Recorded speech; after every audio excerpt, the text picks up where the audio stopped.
What's up, guys? Welcome back to another episode of Real Reefing TV. I'm really excited to do this episode because this is where I get to really show you guys what's going on with the tank. And I wanted to do, since there's been some big change-ups in the equipment that I'm using and even some of the livestock, I wanted to do a full review this week of the equipment on my tank, what I'm running, how I'm running it, filtration-wise, and lighting and everything else. So let's dive right into it.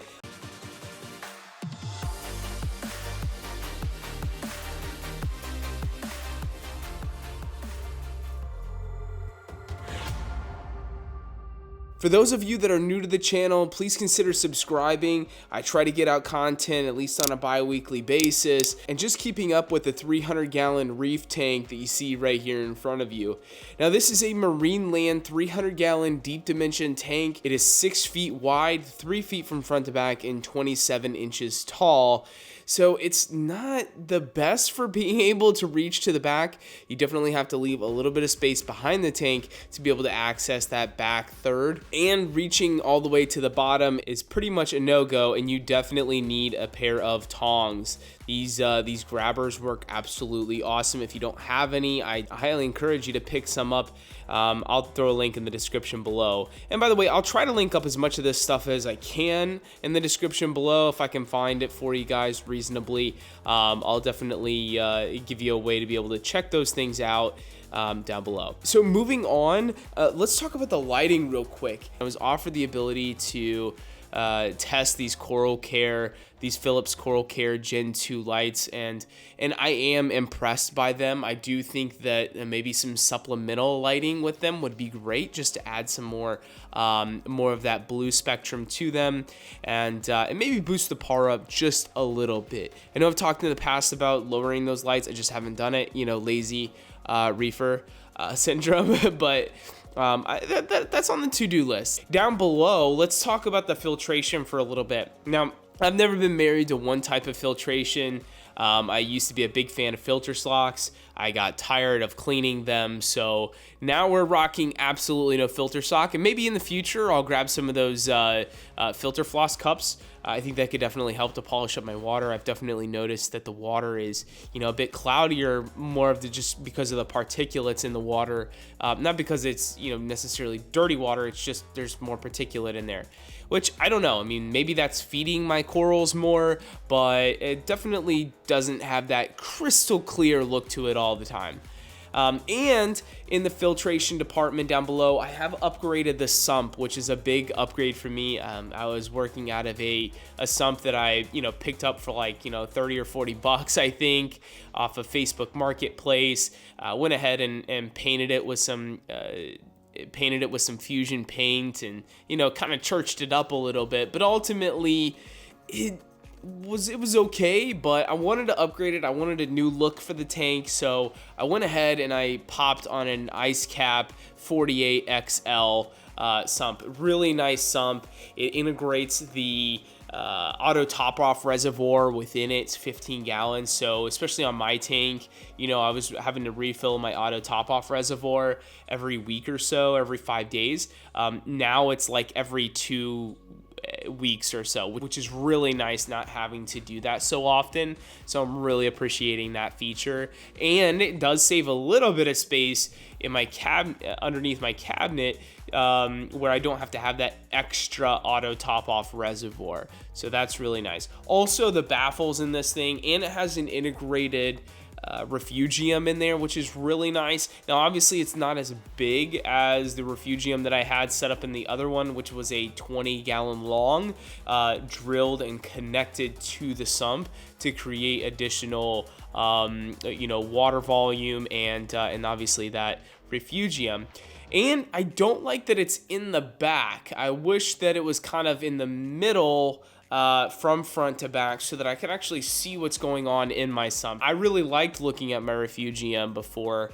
I feel like it's, part of the ecosystem and really cool to look at. So kind of a bummer that it's back there. So let's talk about the skimmer. On this tank, I'm running the Max Spec Aero Aqua Duo protein skimmer. It is by far, and I will stand by it, it is one of the most innovative skimmers on the market still to this day, I believe.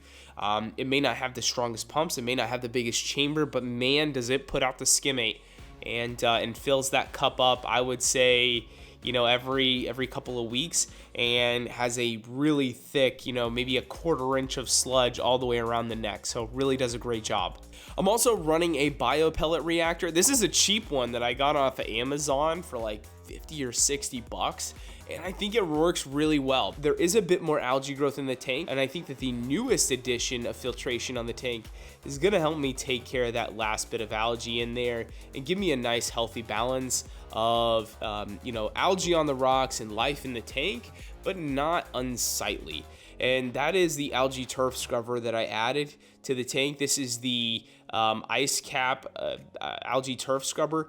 I don't remember exactly what model it is. It's the medium one.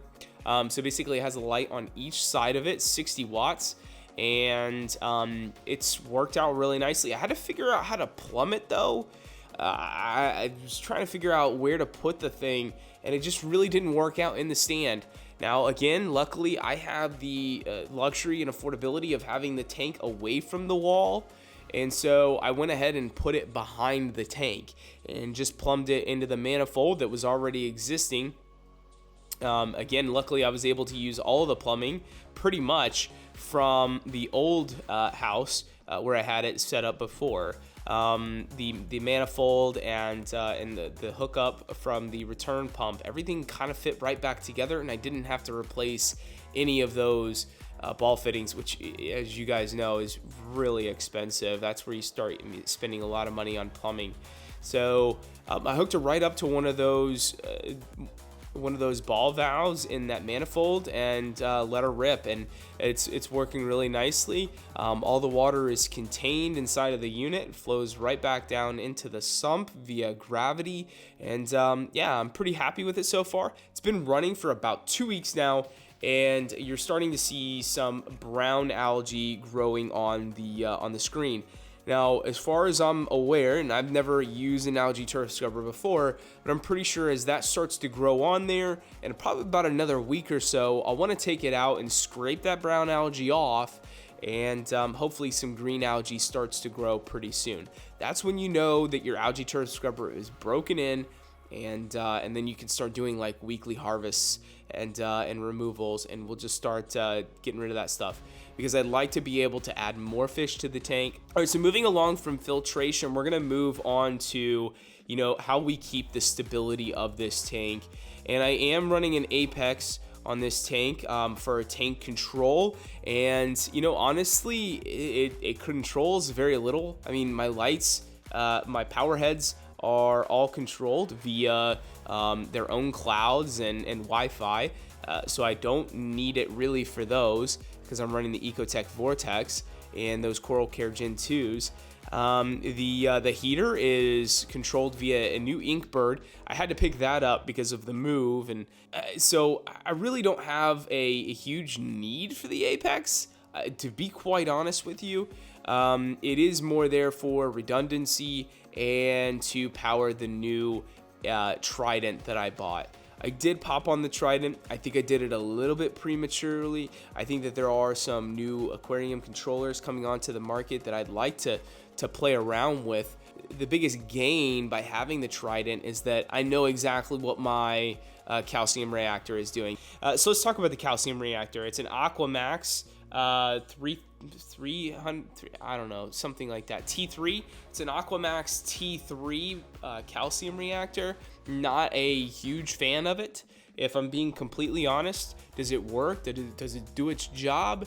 Yes, but the air bubbles get trapped inside of it, and there's really nothing you can do about it. I'll probably be looking at a Reef Octopus one in the near future for my calcium reactor. We'll see how that goes. And like I said, it's being fed by the Cole Palmer Masterflex, kind of hospital peristaltic pump.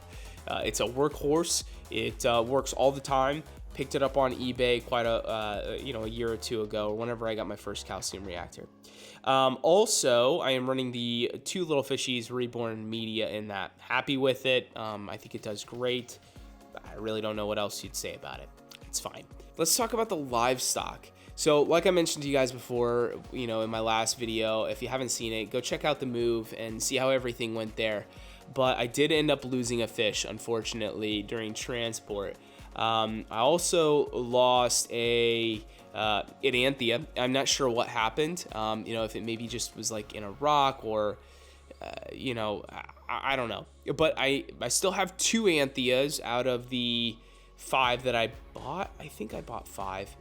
And but they are really strong. They're doing really well, and I know that because they actually eat flake food now, which is fantastic, actually. And I think if you were gonna buy any Anthea, you should buy the Liar Telly Antheas.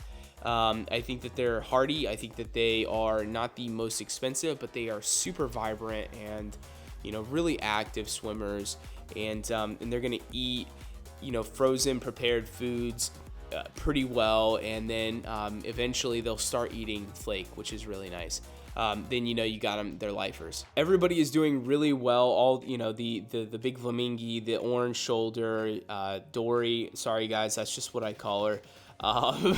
My 3 clownfish, I don't know the name of this coral, but this one right here, it you know, went almost completely white. I'll show you a shot of that. And in the kind of the stock tank when I had it set up over at Zach's house, but I brought it over and, you know, it got proper lighting, proper flow, and all that sort of good stuff in the new house, and boom, all the coral lights that you know, had healthy tissue on them are all growing back and starting to color back up. You know, a lot of the corals and stuff like that, they were pale, or, you know, they just weren't doing well. Like my Walt Disney, it was pale and stuff like that. But ultimately, you know, put it back under the light, get it more flow, and boom, that thing is rocking and rolling again and starting to grow. Ask me if I test my tank. The only thing that gets tested in there is what the Trident tests. Because I don't test, I don't do water changes. You know, I set it up so that I have to do the least amount of work possible to keep that thing running and to keep things going well. Now, I like to tinker with things sometimes, but I don't do work on the tank. And it's been really bothering me lately that I have to clean the glass literally like every day. And actually, I don't even do it every day. I should, because you can't even hardly see in it sometimes. But maybe every few days I go in and I clean the glass when it's really bothering me. And I just keep walking by and I'm like, ugh, you know, I can't even see the fish or corals anymore. Like, I want to see how the Walt Disney's doing. Nope. Can't do it because I have to clean the glass. You know, hit me up in the chat below. You know, let me know what you guys are struggling with. I would love to make a video on, you know, maybe some specific topics of what you guys want to hear about and what you guys are struggling with. You know, is it color? Is it, you know, corals fading? Is it your fish are dying? You know, what is it that you're struggling with? Let me know, and I'd love to put it together a video for you. So let me know in the comments below. Anyways, again, if you guys haven't subscribed already, this is a really long video, and obviously you made it to the end here, and hit that little red subscribe button. All right, y'all, I'm out on this one. Thanks for tuning in. You guys have a fantastic week. Later.